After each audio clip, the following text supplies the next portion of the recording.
Hello everyone, this is professor MH और आज के इस वीडियो में we will discuss lecture number 6 TY BMS indirect taxes semester 6 April 2024 university paper solution question number 3B time supply continuous supply of goods.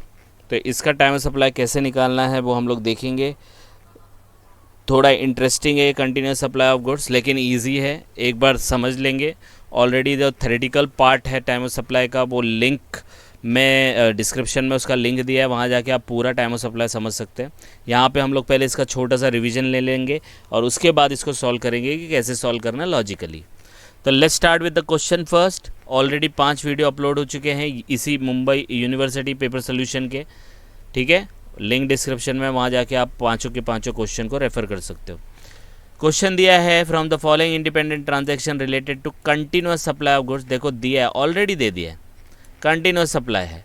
Find out the time of supply for each of the following cases. 7 mark के लिए पूछा था और ये table दिया है। अगर ये कंटिन्यूस सप्लाई ऑफ गुड्स देता नहीं तो भी हम लोग यहाँ से पढ़ के समझ जाते कि स्टेटमेंट जो आता है वो कंटिन्यूस सप्लाई ऑफ गुड्स आता है। अब सबसे पहला ये टाइम ऑफ सप्लाई गुड्स का क्वेश्चन है। टाइम ऑफ सप्लाई गुड्स का क्वेश्चन के अंदर, ठीक है, 5 केसेस आते हैं, forward charge, reverse charge, voucher, residual और ये जो 3 है ना, ये एक एक लाइन के लिए ऑब्जेक्टिव में आ सकता है, तो इसको देखने की ज़रूरत नहीं। मेन अपना क्या है, फॉरवर्ड और रिवर्स। तो ये कौन सा केस है, तो ये फॉरवर्ड है। रिवर्स रहेगा ना तो आरसीएम वर्ड मेंशन करेगा, find out time of supply in case of RCM, ऐसा कुछ करके मेंशन करेगा। तो रिवर्स चार्ज भी नहीं है, फॉरवर्ड चार्ज है। फॉरवर्ड चार्ज का जो टाइम ऑफ सप्लाई होता है वो होता है डेट ऑफ इनवॉइस और last date to issue invoice और पेमेंट।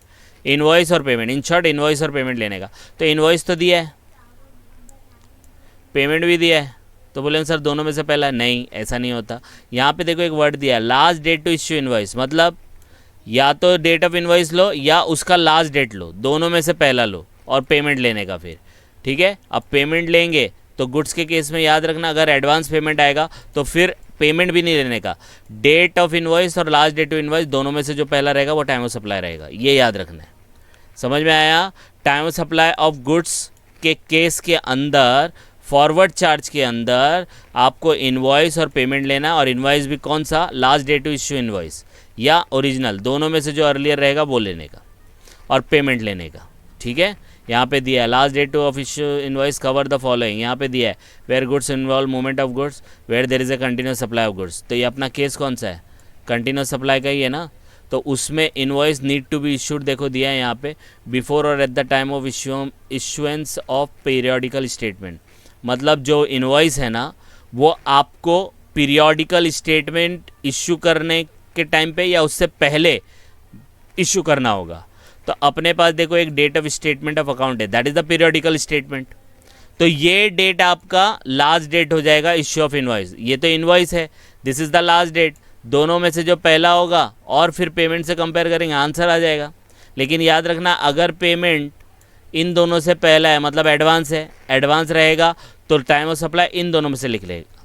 अगर एडवांस नहीं रहेगा तो ये वाला और ये वाला, तीनों में से जो पहला रहेगा वो आंसर लेने का, ठीक है। तो आप वैसे भी कर सकते हो। तो सबसे पहले हम लोग इसका रूलिंग लिख लेंगे। देखो यहाँ पे दिया है डेट ऑफ पेमेंट कभी कभी रिकॉर्डेड आता है, क्रेडिटेड आता है, दोनों में से पहला लेने का। और यहाँ पे दिया है no tax payable at the time of receipt of advance for supply of goods. अगर एडवांस मिला है सप्लाई ऑफ गुड्स का, means in case of this advance then no is earlier of date of invoice और last date to issue invoice, no need to take the date of payment, this option is not available in case of service. तो बोलने का मतलब क्या है, अगर advance रहेगा goods के केस में तो टाइम ऑफ सप्लाई इन दोनों में से पहला लेने का, और अगर एडवांस नहीं है बाद में पेमेंट आया तो इन दोनों और ये तीनों में से जो पहला रहेगा वो लेने का, ठीक है। देखो शॉर्टकट बताता हूँ, यहाँ पे क्वेश्चन लिख लेंगे हम लोग, यहाँ पे determination of time of supply, फिर जितने कॉलम दिए, कितने दिए, सीरियल नंबर को मिला के 4 है, ये देखो 4 लिख दिया, एग्जैक्टली वो लिख दिया, बार बार इधर देखने की ज़रूरत नहीं है। आ गया ये पार्ट। अब यहाँ पे मैंने एक अपने लिए बनाया, आप सिर्फ रेफरेंस के लिए ले सकते हो, एडवांस, और यहाँ पे लिखा है भैया। अब एडवांस कैसे पता चला, देखो ना, ये 15 अक्टूबर है, 16 अक्टूबर है, 14 अक्टूबर है, तो एडवांस ही हो गया ना। फिर देखो 10-1, 9-1, 5-1 हो गया ना एडवांस। तो ये 2 एडवांस है, बाकी सब नॉर्मल है। तो जो एडवांस है, जब एडवांस आएगा गुड्स के केस में, याद रखना सिर्फ गुड्स के केस में ही होता है, सर्विस के केस में नहीं होता है। सर्विस में एडवांस नहीं देखने का, वो अलग ही चलता है। तो गुड्स में एडवांस नहीं लेने का। तो ये दोनों एडवांस है, ये पता चल गया। तो मतलब ये वाला काउंटिंग में नहीं आएगा। इन दोनों में से जो पहला रहेगा वही आंसर आएगा।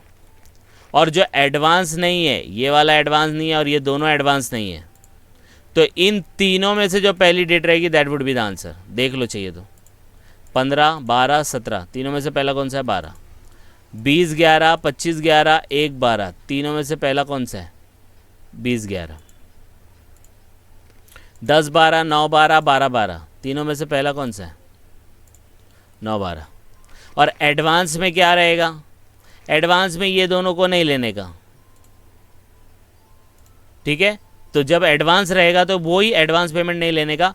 इसका लॉजिक ये होता है कि जब भी आपको एडवांस मिलेगा तो उसके ऊपर कोई भी टैक्स भरने की ज़रूरत नहीं है। वो कब भरने का? जब आपको गुड्स मिलेगा। आ रही बात समझ में? यस और नो? तो इन दोनों में से अब जो रहेगा इन दोनों में से निकलेगा।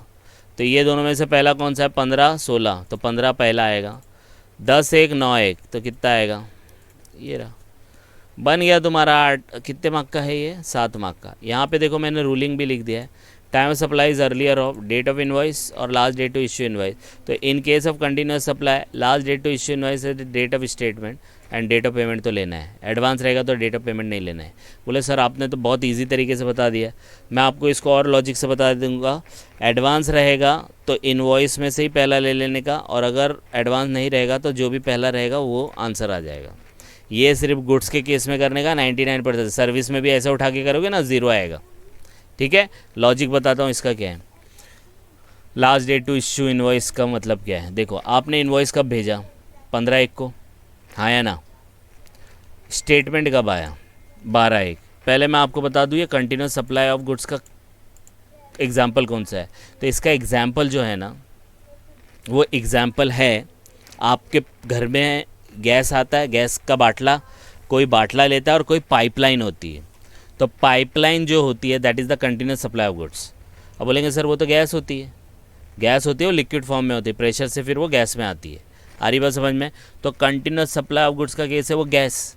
तो वो गैस कंटिन्यू रहता है। रात को 12 बजे भी बंद करो चालू करो तो भी आएगा, संडे को करो तो भी आएगा, मंडे को आएगा तो भी, वो पूरा 12 महीना चलता है। तो that is called continuous supply of goods. तो उस सिचुएशन में टाइम कैसा निकालेंगे? क्योंकि तो ये तो कंटिन्यूस है। तो डिपार्टमेंट ने क्या बोला, जीएसटी डिपार्टमेंट ने, कि भाई जब वो अगर किसी ने बाटला लिया तो बाटले में तो कुछ प्रॉब्लम नहीं है, लेकिन जो पाइपलाइन लिया तो हम लोग उसको बिल भेजते हैं हर महीने, तो उसको स्टेटमेंट बोलते हैं। तो वो स्टेटमेंट के टाइम पे ही आपको, जब स्टेटमेंट दे रहे हो वही टाइम पे या उससे पहले बिल बना के भेजो, पहले या वही टाइम पे। तो आपका स्टेटमेंट कब बना? 12/1 को बना। तो आपका बिल भी कब बनना चाहिए? 12/1 को, या 12 से पहले होना चाहिए, 11, 10 जो भी है। आपने बनाया कब? आपने बनाया कब इनवॉइस? 15/1 को। तो गलत हो गया ना। तो लास्ट डेट क्या हो गई आपकी? 12/1 हो गई। तो अब इसमें से और इसमें से लेना है, दोनों में से पहला कौन सा है? 12। और ये नहीं समझ में आया मेरा लॉजिक तो याद रखना, एडवांस को छोड़ के गुड्स के केस में 99% जो तीनों डेट रहेगी उसमें से पहला, जो तीनों डेट रहेगी उनमें से पहला। एडवांस में पेमेंट का लेने का ही नहीं, ये दोनों को हटा देने का, इन दोनों में से पहला, इन दोनों में से पहला। आई होप आपको समझ में आया होगा, यस और नो? ठीक है, तो ये आपका आंसर हो गया। तो यहाँ पे देखो दिया है ना, डेट ऑफ इनवॉइस और last date to issue invoice. ठीक है, last date to issue invoice is the date of statement of account और डेट ऑफ पेमेंट। इन तीनों में से आपको लेना है जो भी पहले है। ठीक है, तो ये क्वेश्चन था 7 मार्क के लिए। आप इसको गो थ्रू करो, कुछ डाउट आएगा तो कमेंट करके बता सकते हैं। And please like and subscribe for more videos. Thank you.